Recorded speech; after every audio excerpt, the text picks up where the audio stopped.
Curtis Calhoun here with MMA News, and right now I am joined by the LFA middleweight champion of the world, Ozzy Diaz, who's getting ready to fight on Dana White's Contender Series against Joseph Pyfer on July 26th. How's it going, Ozzy?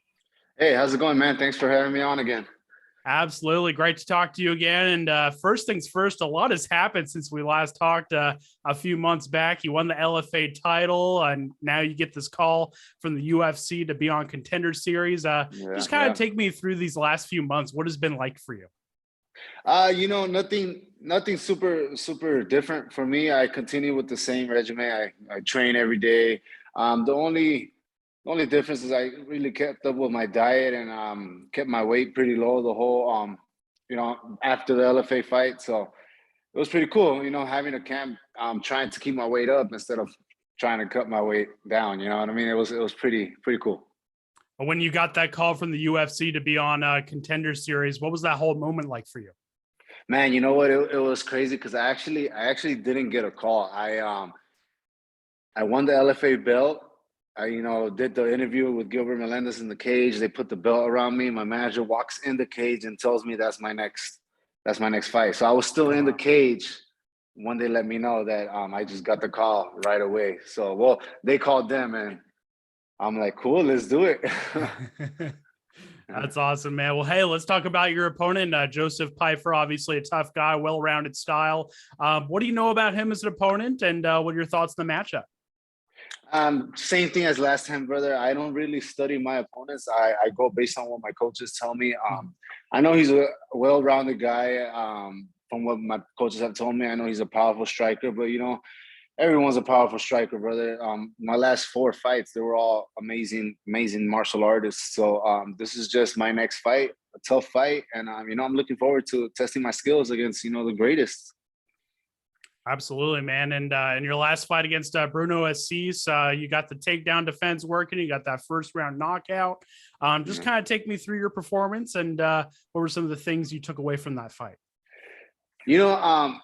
Fighting Bruno Assis, I learned a lot more so during camp. I had to really approach it that type of elite fighter. Same thing as Joseph, as like at a professional level. Like everything outside of fighting had to be professional. Choices I had to make, so yeah, man, fighting Bruno Assis is just let me know that I'm ready for the best out there in the world, man, and I'm ready to test my skills, like I said, against the best. Definitely. And what are your thoughts on the format of Contender Series? Obviously, it's not just about getting a win. It's about getting a win in impressive fashion. Just give us your thoughts on that and how pumped are you for this opportunity? Man, I'm super pumped. I control my emotions, but man, I'm just gonna go in there and try to be the best version that I can of myself. If I get the finish, I get the finish. If I don't, I don't. But I am going in there to have the best performance of my life, man. And do you feel like your style in a lot of ways fits perfectly with Contender Series? Because you're a guy that likes to come forward and look for the finishes. Do you feel like your style kind of fits perfectly with what Contender Series looks for in fighters? No, definitely. Yeah, man. I know they're looking for exciting fighters, finishers, and that's exactly what I am. And even though I go in there calm, I try to, measure my opponents up, but once I see the opening, it's a wrap, man. I'm taking it, and no questions asked, no hesitations, So I think it fits perfect with Dana White Contender Series. And take me through those moments when you're making that walk to the cage, because I've been talking to a lot of fighters recently about just kind of the fear and anxiety that comes with fighting and making that walk to the cage and overcoming that. What are those moments like when you make that walk out to the cage and get ready to perform? Those moments right before, it's like same as every fighter. And I feel like if they don't feel that, they're probably lying to you, but anxious, scared, nervous, all of those feelings, all those emotions just come to you. And I don't try to fight those feelings anymore. I embrace them. I welcome them with open arms. If I feel that, I feel that, but I try to control it too. I don't let them overwhelm me, you know what I mean? But if I feel it, okay, I'm nervous, okay, I'm scared, okay, I'm anxious, okay, all of that, just let it do their job. But as soon as I see the cage and I'm walking towards, my mentality is absolute destruction, man. Absolute destruction. Do you feel like embracing those feelings is also a positive in a way? Because like you mentioned, obviously if you're trying to put away those feelings and not think about it, you could get in your own head and not Mhm. perform the way you want. So do you feel like it's kind of an advantage to embrace those feelings?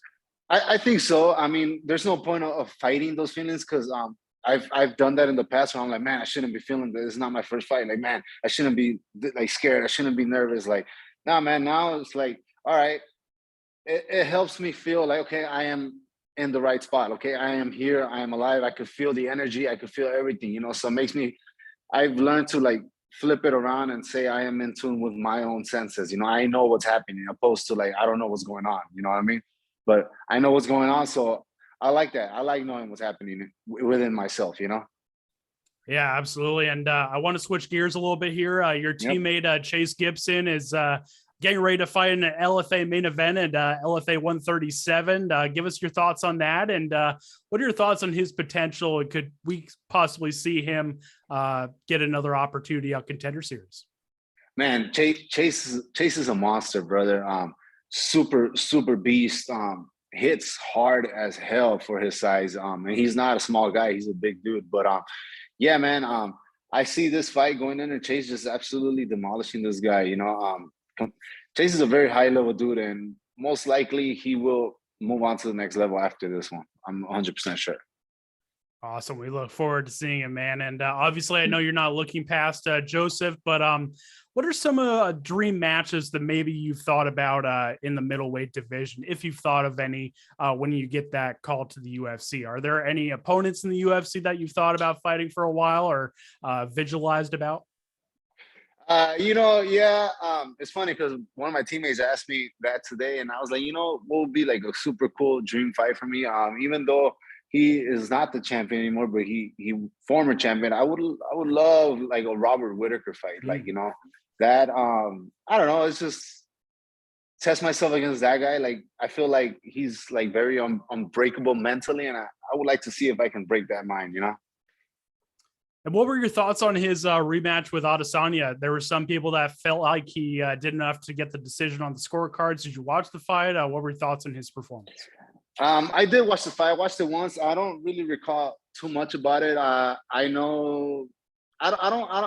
I feel like it was a lot closer than the other one, but I don't think he did enough to pull it off. Not. I don't think he did enough, but I don't really remember too much about it. Yeah, I totally got you, man. And as you mentioned earlier, you got to meet Gilbert Melendez after your fight. Just kind of take me through that. How much did that mean to you? And did you get any advice from him? What were those conversations like? No, man. I've been a fan of Gilbert for years, man. Strike for years. I had a brief conversation with him, and we added each other on IG, and we messaged each other.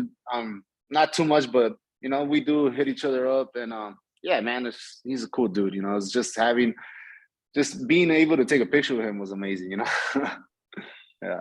Yeah, definitely, man. And before we wrap things up, final question for me: what's your message to Dana White? What kind of fight can he expect on the 26th? My message to Dana White is I'm about to shake up this middleweight division. That's my message to Dana White. I'm about to shake him up, and I knew this day was gonna come, so I'm ready now. I'm here. Absolutely, man. Well, before we go, I'll give you the floor to shout out any sponsors you have, social media if you want, your team, all that good stuff. I'll give you the final word. Yeah, man. I just always shout out to my team CMMA, my team here at Rise Athletics, Superwear Fight Shop, of course, my homie, my good friend Gabe Green, who put a beating on me throughout the whole camp. Big Lou, man, just there's so many names, bro. I would probably take about an hour, but thanks everyone that's behind Team Ozzy Diaz, man. Awesome, man. Well, Ozzy, it's always great to catch up with you. Best of luck on the 26th, and I'm sure we'll chat again soon, man. Thank you so much. Thank you, brother.